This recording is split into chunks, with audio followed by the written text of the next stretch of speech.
One of the reasons the wage price didn't take off was illegal immigration, right? If you import, I don't know, what are the numbers? 3 million people, 2 million? I don't know what the numbers are, but Yep. and they're picking up the slack. It's just cheaper labor. So one of the reasons that wage price didn't take off was this illegal immigration. There's no question.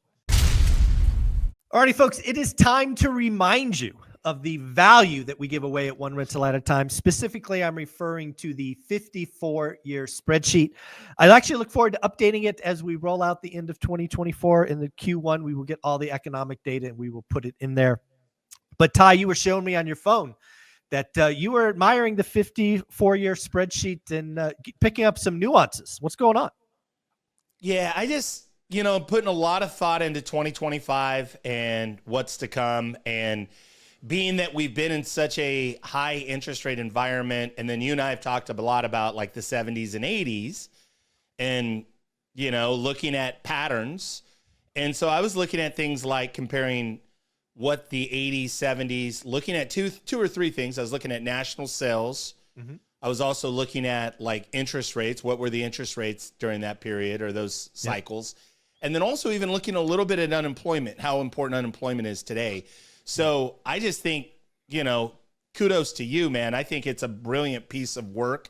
I've never seen anybody talk about it or have the actual data the way that you've organized it for what we do in this community with real estate. Yeah. So I just think it's an undervalued tool. If people are not looking at it and thinking through patterns and even maybe shooting you questions, because that's what I'm going to do as we're doing Friday Financial Wrap Up and we're doing the Monday Hub Call.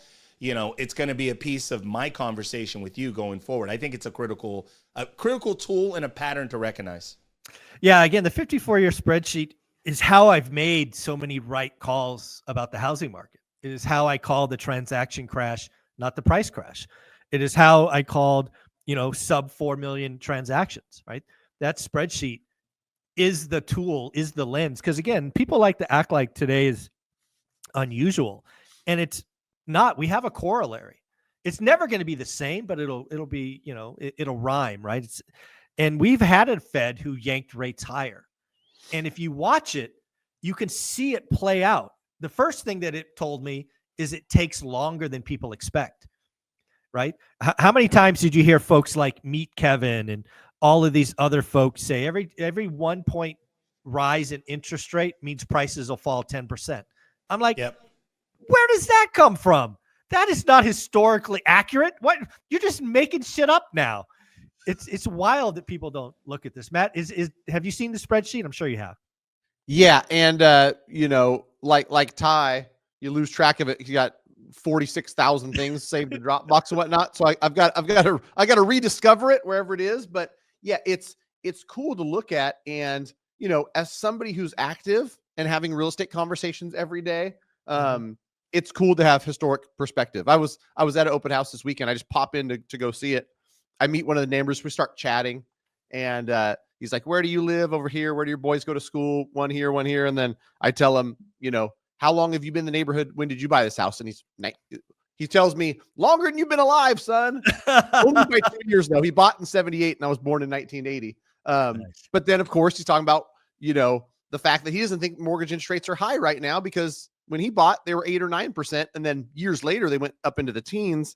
And so. Yeah, it's cool to have that historic perspective, one for the knowledge it gives you, but then me or Ty as professionals talking to people, we can share some of that data with them and give them a better feel for, everything as a whole. Yeah. When I, again, folks, all you have to do is go to onerentalatatime.com. There's a little box or link that says, download the spreadsheet, and you put in your email and it auto sends to you. So I brought it up, folks. You guys can see this. Yes. Yep. Oh yeah. Yeah. Very cool. So the period that I would ask people to focus on, and the one that I am orienting to, is 1978 to 81 and then 82. And first, to your point, Ty, what I've called was the transaction crash. And just look at existing home sales. They go from roughly 4 million in 78 to, sub 2 million. Yep.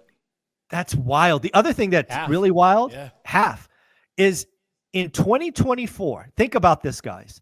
In 2024, there is a very, very good chance we do less than 3.986. Think about how big the U.S. economy is in 2024 versus 1978. We're going to do less transactions in 2024 than we did in 1978. Is that wild? Really wild. And it's interesting. Like, I feel like at that point, I can remember I'm playing Little League Baseball at that time.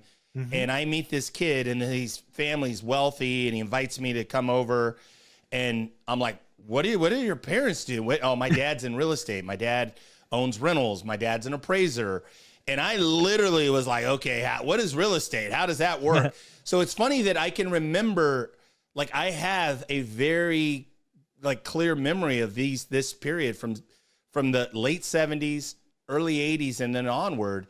So, watching my folks buy a property and buying a sub 2 deal before it was called sub 2 because they were able to get a 8% interest rate versus, originating a 12% interest rate, so all of that.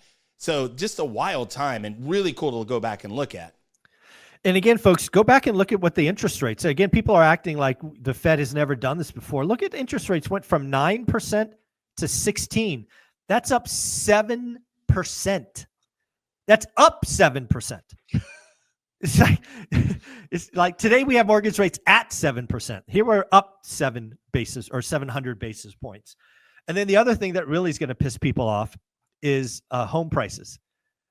Interest rates went up 7% and prices didn't go down. Transactions went down. That's just wild. Wild. And then you talked about unemployment. That's on this as well. We went from roughly 6% to let's call it 10% by 82. 82 was that double dip. That's what freaks me out. This is my concern. I remember, like you said, I was playing Little League in 78, 79. I remember 82 for being a horrible year.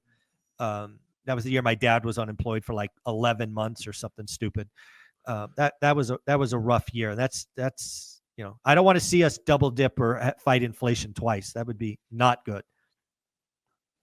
Yeah. And then, folks, if you get this, don't forget, this is not my data. I can't change tabs for some reason. Oh, there we go.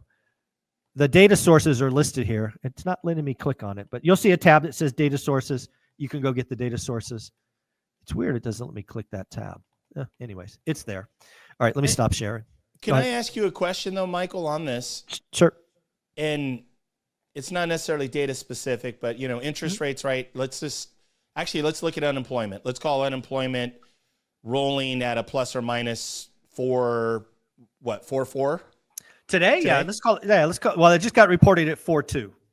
4.2. Okay, so, but we basically this year, and even if we look at last year, we've been bouncing around between 4 and 4.5 or 4. Yeah. Is that about right? Yeah, let's call it sub 4.5. Yeah. Sub 4.5. Okay. So when we've seen these spikes in unemployment, and then I just want to get your take on the migration thing or the immigration thing. They say that all the immigration stuff is basically going to put pressure that we'll probably continue to see low unemployment. Does that feel right based on? Well, let's play with that. So again, you have to steel man this, right? So let's just pretend for a moment over the next 6 months, there are 500,000, some big number, 500,000 folks deported. I have no idea if that's going to happen. I'm just playing a game with you.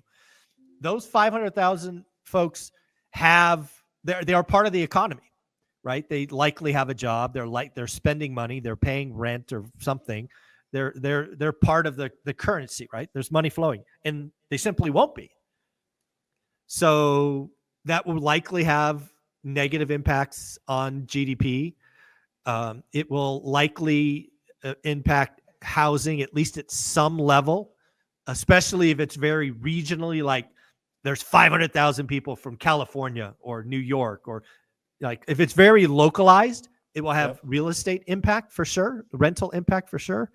But the other thing that's interesting about this is if you really dig into the guts of the unemployment, males, if you look at what's called the participation rate, are significantly lagging historicals. So it may not have the massive impact on the unemployment rate, because maybe the participation rate among men will go back to trend and the gap will be filled. I don't know, right? This is such a complex thing to kind of riff on. I just don't think we know.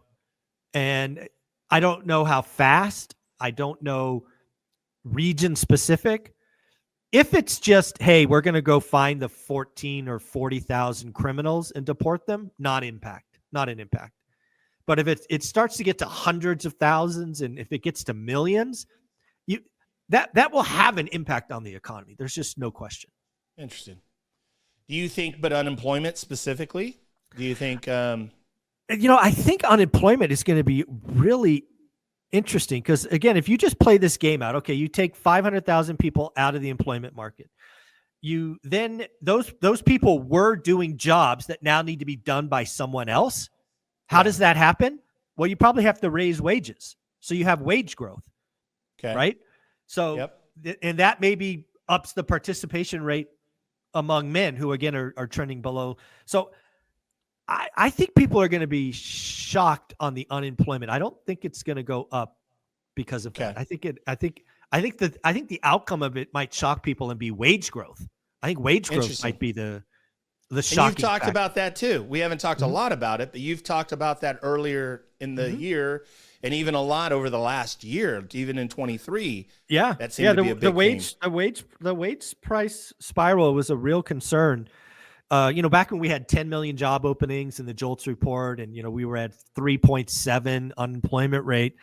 One of the reasons the wage price didn't take off was illegal immigration, right? If you import, I don't know, what are the numbers? 3 million people, 2 million? I don't know what the numbers are, but and they're picking up the slack. It's just cheaper labor. So one of the reasons that wage price didn't take off was this illegal immigration. There's no question that even the Fed presidents have said on different occasions that they called it migration.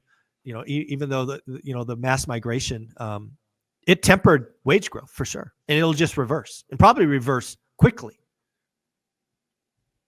Yeah. So very interesting.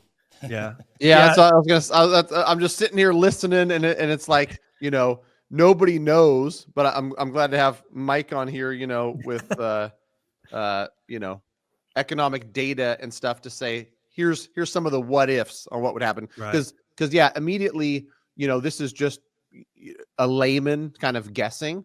There'd be a big impact on rents, and especially if you said like it's localized. If like 80,000 people who are renting in this demographic stopped renting, there'd be open units. People would have to lower their rent prices. No question.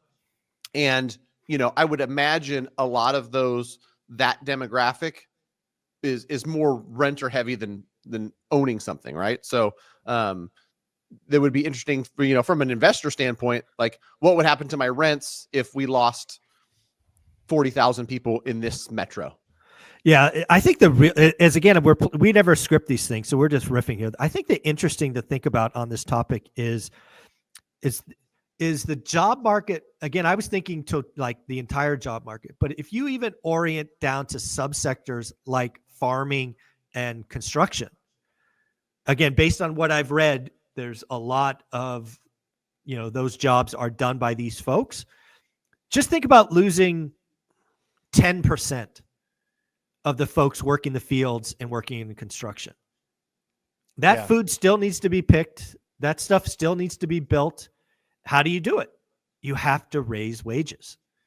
And that now that I'm playing with this, that could spark the second wave of inflation, which I've been freaking out about. I mean, if that's not done if it's done kind of an all in, very fast and rapid, and you distort the market like that, it could be bad.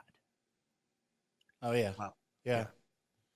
Well, thanks, Ty. Now I'm freaking out. I have friends that are illegal. I mean, I have guys that I've known for 10, 12 years that are illegal that work construction that are buddies of mine that are, and I don't really think also too, I just want to note this. I don't think there's these sweeps of just coming in. And I know guys that have been deported too. The guys that have been getting deported are guys that get multiple DUIs. And when they go to jail, and then what happens is they come to the jailhouse and they say, look, you got an option. You either do time or you can voluntarily allow yourself to be deported, and you don't have, and you'll get out of jail free card. And that's what they're doing, is people that are getting criminal cases. That's what I've seen so far over the last 10 years. So, yeah, I think, again, this is an experiment. This is going to be interesting. And it will ripple through the economy. I think, like a lot of things in the economy, it'll happen slower than maybe we think it will happen, which if it happens slower, the impact won't be as great. But we've got to watch it. If there's some kind of mass program or whatever they would call it to make this happen, buckle up. It could get interesting. So a lot of fun. Folks, go get the 54-year spreadsheet. Guys, Ty, where can they find you? ty@tylg.com. I'm still active. I'm still selling real estate. I still list and sell. If you are in the Bay Area, specifically, Contra Costa, Alameda, Solano County, and then I also do quite a bit in San Joaquin, Fresno, as well as Sacramento. So would love to help anybody. If you're looking to buy or sell, 1031 exchange, anything like that, please reach out. Yep, ty@tylg.com. And Matt, for you? Greatmortgagebroker.com. Fill out the quick form. We're licensed in 48 states and happy to help. Matt@mtmg.com if you just want to send me a quick email and have a quick question. It's buying season for investors, especially. So get out there and just send a pre-approval letter over this morning for $1,050,000, because that's the number they're coming in at. I think it's listed at 118. You're gonna go to $1,050,000 in the Bay Area, and I think it's been on the market 116 days. So I think they're going to get it. at the very least, I think they're going to get a counter, right? Absolutely. That's what I told the buyer too. Like, the worst they can say is no. Exactly. Best case they pick up the phone and talk to your agent or counter in some way. But it's folks, deal season. Just so you know, I'd write that offer at $999. That's what I'd be writing. That's what I was thinking too. I was thinking the same thing. At 9988888. Yeah, exactly. Yeah, I would not be writing it at $1,050,000. You're not being aggressive enough, folks. Yeah, get disrespectful. Come on. 948. Yeah, exactly. All right, guys, take care. Thanks.